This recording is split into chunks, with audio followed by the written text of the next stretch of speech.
Hello मेरे प्यारे बच्चों, वेलकम टू शिंदेस केमिस्ट्री टेक्निक्स। सब बच्चों से रिक्वेस्ट है कि मेरे इस चैनल को अपने फ्रेंड्स तक पहुंचाइए, उनको सब्सक्राइब करने बोलिए, शेयर करने बोलिए, लाइक करने बोलिए, ठीक है ना। तो इसमें हमको काम करने की एनर्जी ज़्यादा मिलती है। चलो देखें, अब अपना इस चैप्टर का लास्ट आर्टिकल रह गया बस, uses and environmental effects of some polyhalogen compounds. 6 compound syllabus में, उसमें पहले लिखा मैं देखो डाइक्लोरोमीथेन, उसको कॉमन नेम है मिथिलीन क्लोराइड। ऐसे डाइक्लोराइड तो क्लोराइड भी चलता है, और CH2Cl2 फॉर्मूला है। डाइक्लोरोमीथेन देखो, डाइक्लोरोमीथेन या फिर मिथिलीन डाइक्लोराइड या फिर सिर्फ क्लोराइड भी बोल सकते हैं, ध्यान देना है, डाइक्लोराइड या फिर क्लोराइड चलता है। अब ये जो कंपाउंड होता है डाइक्लोरोमीथेन, ये colourless volatile liquid with moderately कैसा होता है, स्वीट एरोमा। क्या बोला यार, ये जो डाइक्लोरोमीथेन जो होता है कलरलेस वोलेटाइल लिक्विड होता है। वोलेटाइल मतलब जिसके वेपर्स बनते हैं, कई लोगों को वोलेटाइल का मीनिंग मालूम नहीं रहता है, तो वेपर्स बनते हैं। तो colourless volatile liquid with moderately sweet aroma, और थोड़ा सा स्वीट स्मेल रहती है इसकी, ठीक है ये लिक्विड। अब देखते हैं यूजेस, मेन अभी यूजेस और यही आते हैं एग्जाम में, ठीक है ना। यूजेस देखिए, it is used as solvent, जैसे हमने पानी वाटर कैसे यूज़ करते हैं एज ए सॉल्वेंट, वैसे ही इसका यूज़ हम एज ए सॉल्वेंट करेंगे। फिर सेकंड है, it is used as a propellant in aerosols. Aerosols मालूम है ना, जैसे आप लोग देखो शादियों में से फॉर्म्स फेंकते हैं तो उसके लिए प्रोपेलेंट मतलब उसको बाहर निकालने के लिए एक वोलेटाइल लिक्विड लगता है, वो ये है। और बहुत सारे इसमें से, अभी ये भी है इसमें से। तो ये दो इसके यूज याद देख लीजिए। अब एनवायरमेंट इफेक्ट्स देख लीजिए। Over expose to dichloromethane causes dizziness, इसका ज़्यादा अगर एनवायरमेंट में एक्सपोज हो गया तो डिजीनेस, चक्कर आना, फटिग मतलब होता है आपका थकावट, ठीक है ना, नौसिया, चक्कर, वोमिटिंग फीलिंग जैसा होना है, वोमिटिंग की, हेडेक, सरदर्द होना, नमनेस मतलब हाथ पैर में ऐसे मतलब कि सेंसिटिविटी खत्म हो जाती है, नमनेस एंड वीकनेस है खत्म। ये याद करने पड़ेंगे, इसमें तो समझाने वाला कुछ है नहीं ऐसा। फिर इट इज़ हाईली डेंजरस, ठीक है ना, if it comes in contact, direct contact with eyes, अगर ये डायरेक्ट आपके आंखों के कॉन्टैक्ट में आ गया तो ये क्या करे, डैमेजेस कॉर्निया, आपके जो आइज की जो कॉर्निया होती है उसको क्या करता है, ये डैमेज करता है। जिनका बाय है उनको अच्छी तरह से आइज का स्ट्रक्चर मालूम होता है, देख लीजिए, इतना आपको ये करना है, ये सब याद करने के काम है ज़्यादा इसका, ठीक है ना। यूजेस मतलब इसके यूजेस और एनवायरमेंटली यूज चलना, एक हो गया है। अब इसको आप नोट डाउन कर लीजिए। ओके, अब देखते हैं सेकेंड कंपाउंड क्लोरोफॉर्म, जिसका क्या IUPAC नेम है ट्राइक्लोरोमीथेन, और फॉर्मूला है CHCl3। ओके, क्लोरोफॉर्म इसका कॉमन नेम या फिर कमर्शियल नेम बोल सकते हैं आप इसको, ट्राइक्लोरोमीथेन इसका IUPAC नेम, और उसका फॉर्मूला होता है CHCl3। अब ये लिक्विड कैसा होता है, देखिए, it is a colourless liquid है एंड पिक्यूलियर स्वीट स्मेल, मतलब थोड़ा सा मीठा इसका रहता है स्मेल, स्वीट स्मेल रहता है स्लाइटली। अच्छा, ज़्यादा उसके लिए पिक्यूलर वर्ड यूज़ किया मैंने। फिर इसके यूजेज देख लीजिए, 4 यूज़ लिखे मैंने यहाँ पर। It is used to prepare chlorofluoromethane बनता है, इसे क्या बनता है, it is used to prepare chlorofluoromethane, याद करने वाला ही काम ज़्यादा है। फिर next, it is used to prepare refrigerant, कौन सा रेफ्रिजरेंट बनता है, R22, ये शायद MCQs में आ सकता है, ऐसे क्वेश्चन MCQs में आते हैं। फिर नेक्स्ट है, it is used as solvent, 2 बार हो गया लगता है, it is used as a solvent, extraction of natural products like gums, fats, resin. Gums वाले में ना डिंक बोलता जरा मराठी अपन, फैट्स, ठीक है ना, ये वाले में रेजिन मतलब पॉलीमर, ये होती है, ये बनाने में होता है। तो ये ऐसे 3 यूज हो गए। चौथा है, it is used as a source of dichlorocarbene. Dichlorocarbene क्या बनता है, डाइक्लोरोकार्बिन, ऐसा ये फॉर्मूला है इसका, ऐसा लगेगा, डाइक्लोरोकार्बिन बोलते हैं इसको हम लोग, ठीक है ना, ये बनाने में आ सकता है, ठीक है। इसमें H लगा देता हूँ, H फिर Cl2, अब सही है, डाइक्लोरोकार्बिन, ऐसा ये इसका फार्मूला है, डाइक्लोरोकार्बिन का फार्मूला लिख दिया हमने, ठीक है। तो ये 4 यूज़ हो गए। अब देखते हैं इसके एनवायरमेंट इफेक्ट क्या होता है, मतलब क्या होता है। It causes depression of central nervous system, अगर इसके कॉन्टैक्ट में आ गया हम तो क्या होता है, आपका सेंटर अपना इनहेल से अंदर जाएगा ना, तो इन, ठीक है ना। आप क्या करते हैं, रेस्पिरेशन थ्रू जब आपके बॉडी में एंटर करता है तो क्या कर रहा है, आपका सेंट्रल नर्वस सिस्टम पे अटैक करता है, तभी तो लोग बेहोश होते हैं। देखा होगा मूवीज़ में, ओल्ड मूवीज देखो, ऐसे रुमाल में डालते हैं और नाक में लगा देते हैं, वो बेहोश हो जाता है। तो इनहेलेशन, और थोड़ा किया, अगर आपने इसको छोड़ा किया तो बेहोश होगा, ज़्यादा किया तो डेथ भी हो सकती है इसकी, ठीक है ना, बताते हैं अभी देखिए। It causes depression of central nervous system, ये क्लियर हो गया। फिर inhaling chloroform for short time, थोड़े टाइम के लिए किया, कॉजेज फटिग, मतलब क्या आपका थकावट लगेगी, डिजीनेस, चक्कर आएंगे, हेडेक, सर दर्द लगे, और ज़्यादा में गया तो मतलब एक मॉडरेट क्वांटिटी गई तो फिर बेहोश हो गया, थोड़ा गया तो ये होगा, तो मॉडरेट ऐसे बोलेगा, और ज़्यादा हो गया तो एक्सेस में हो गया तो फिर डेथ हो सकती है। देखो लॉन्ग एक्सपोजर टू क्लोरोफॉर्म में अफेक्ट लीवर, चला गया, लीवर डैमेज हो गया आपका, ठीक है। फिर नेक्स्ट है it when expose to air and light forms a poisonous compound, उसको क्या कहते हैं, फॉस्जीन बोलते हैं, उसका फॉर्मूला होता है COCl2, ये फॉर्मूला है फॉस्जीन का, इसको बोलते हैं क्या, कार्बोनिल क्लोराइड, क्या बोलते हैं, कार्बोनिल क्लोराइड, फॉस्जीन का केमिकल नेम भी याद रखना है, carbonyl chloride. So it is stored in coloured and air tight, अब देखो कि ब्राउन कलर की बॉटल आती है, उसके अंदर इसको स्टोर कर रखना है, और उसको उसका जो ढक्कन है उसे टाइटली बंद कर देना है, ठीक है ना। तो ये ऐसे है, वो ज़्यादा हार्ड नहीं देख रहे आप, याद करने का, तो कर लीजिए इसको भी नोट डाउन। ओके, अब देखते हैं third polyhalogen compound, carbon tetra chloride, ये इसका कॉमन नेम है, टेट्राक्लोरोमीथेन IPAC नेम है, इसका फॉर्मूला है CCl4, ठीक है ना। अब ये जो लिक्विड, ये कैसा रहता है, it is a colourless liquid है विथ स्वीट स्मेल, अभी तक तीनों पढ़े, तीनों के तीनों स्वीट स्मेल, एक थोड़ा पिक्यूलियर है, मतलब थोड़ा सा कम है। अब देखते हैं इसके uses, it is used as solvent for oils, fats, resin, as a solvent user, जैसे हमने वाटर यूज़ करते हैं।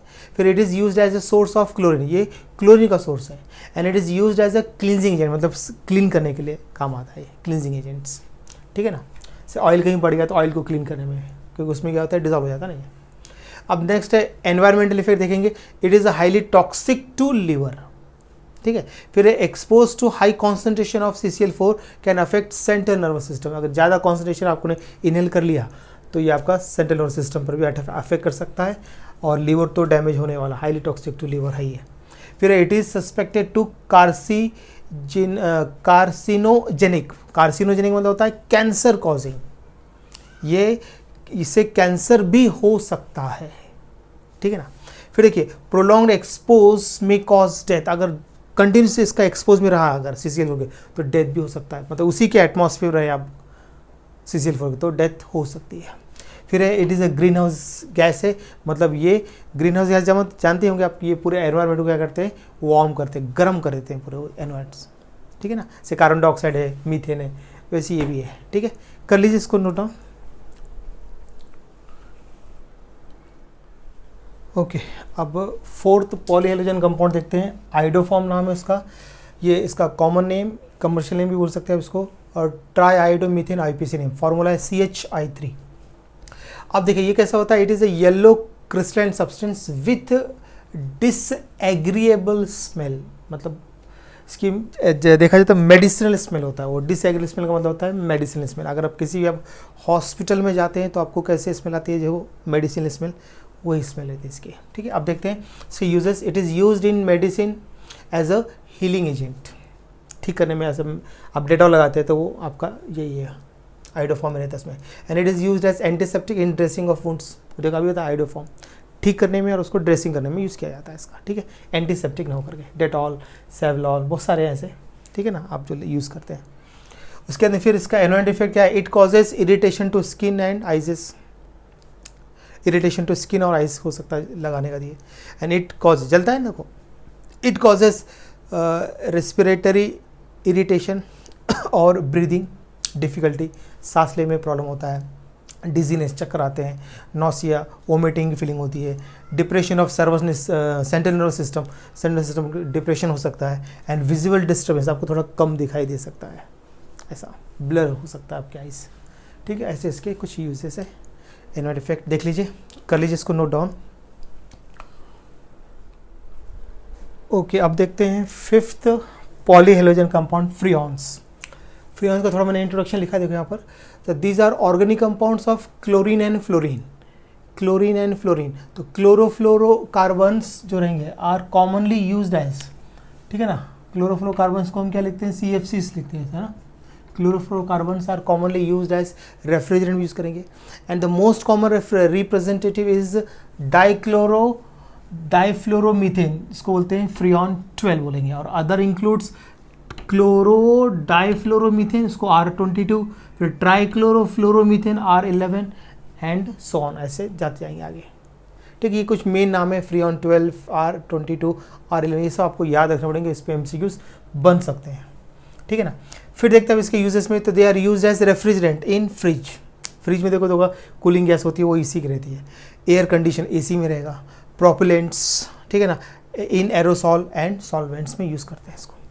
And they are used as blowing agent in making foams में रहता है, ऐसा अंदर को फोम रहता है, उसके अंदर एयर रहता है अंदर. एंड पैकिंग मटेरियल्स में यूज़ करते हैं इसको, ब्लोइंग में. ठीक है, अब इतना यूजेस करो. अब इसका एनवायरमेंट इफेक्ट्स देखते हैं. ओके, अभी देखते हैं एनवायरमेंटल इफेक्ट देख लेते हैं क्लोरोफ्लोरो मतलब फ्रियॉन्स के.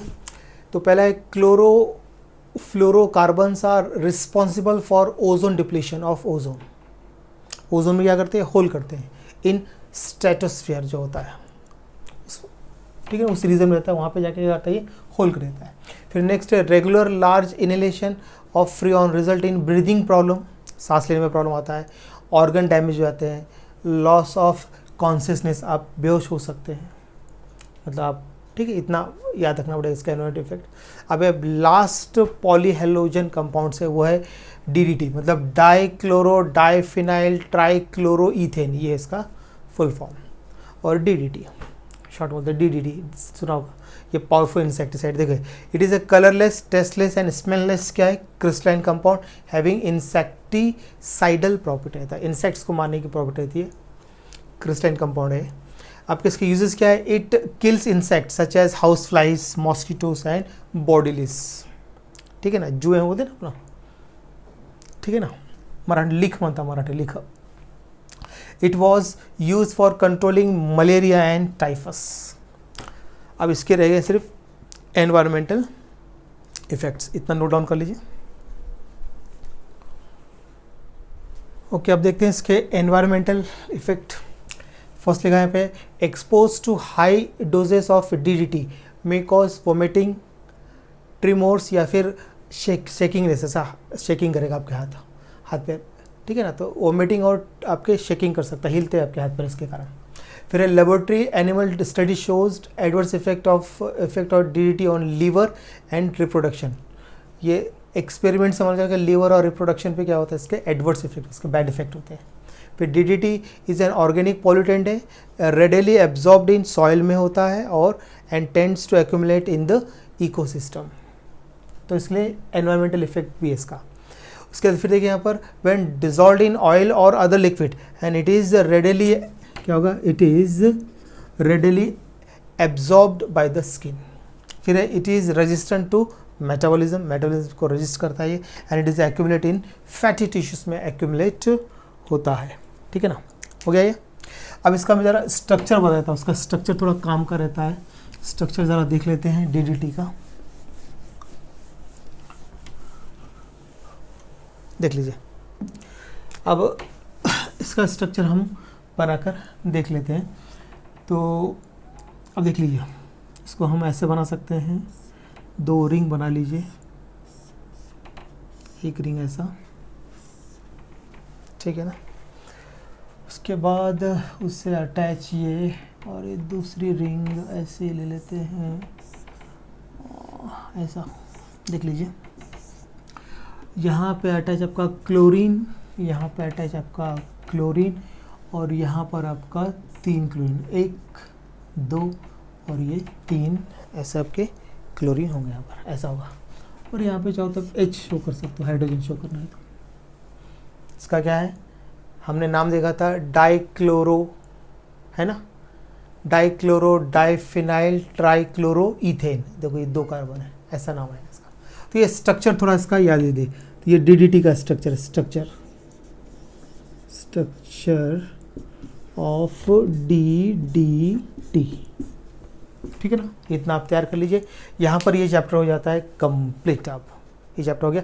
अब इसके एमसीक्यूज मतलब अभी केमिकल प्रॉपर्टीज़ के एमसीक्यूज और इसके एनवायरमेंटल इफेक्ट और यूजेस के, इनको मिलाकर जो बनेंगे एमसीक्यू में कल आपको देता हूँ कल की वीडियो में।